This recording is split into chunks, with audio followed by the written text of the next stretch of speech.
क्या आपको चाहिए Redmi 6A? अगर हाँ तो हमारे चैनल को सब्सक्राइब करें, बेल आइकन दबाएं, हमारी वीडियोस को लाइक करें और कमेंट करना ना भूलें।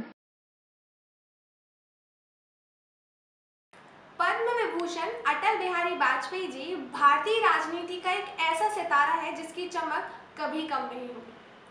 वाजपेयी जी भारतीय जनता पार्टी का एक लौता ऐसा चेहरा है जिसे विपक्ष ने हमेशा सराहा और स्वीकारा है।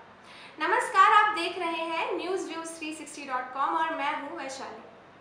अटल बिहारी वाजपेयी जी का राजनीतिक करियर शुरू हुआ था एज अ फ्रीडम फाइटर और उन्होंने राजनीति में अपनी पहली भागीदारी दी थी क्विट इंडिया मूवमेंट में, और इसी तरह उनका ऐतिहासिक और इंस्पिरेशनल पॉलिटिकल सफर शुरू हुआ। यूं तो वाजपेयी जी ने कई चुनाव लड़े और इन चुनावों से कई किस्से भी जुड़े हुए हैं, और ऐसा ही एक दिलचस्प किस्सा आज मैं आपको सुनाने वाली हूँ। बात है 1993 की। हिमाचल में चुनाव थे। वाजपेयी जी, भाजपा के बलबीर पुंज और दो लोग विमान से धर्मशाला की ओर जा रहे थे। वाजपेयी जी सो रहे थे। तभी कॉकपिट से को पायलट बाहर आता है और वो पूछता है, क्या आप कभी पहले धर्मशाला गए हैं?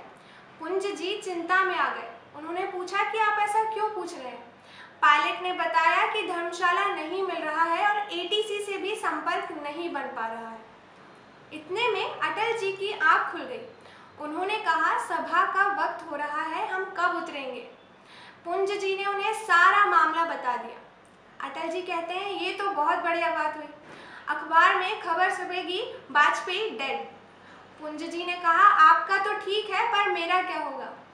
अटल जी उनकी बात पर कहते हैं कि यहाँ तक साथ आए हैं तो वहाँ भी साथ चलेंगे। आगे अटल जी कहते हैं कि अगर जागते हुए प्लेन क्रैश हुआ तो बड़ी तकलीफ होगी, और इतना कहते ही वे वापस सो गए। भाग्यवश उस विमान का इंडियन एयरलाइन से संपर्क सधा और विमान को कुल्लू में उतार लिया गया। तो ये थी चुनाव से जुड़ी एक और दिलचस्प चुनावी कहानी। आप देखते रहिए newsviews360.com, खबरें अलग अंदाज में।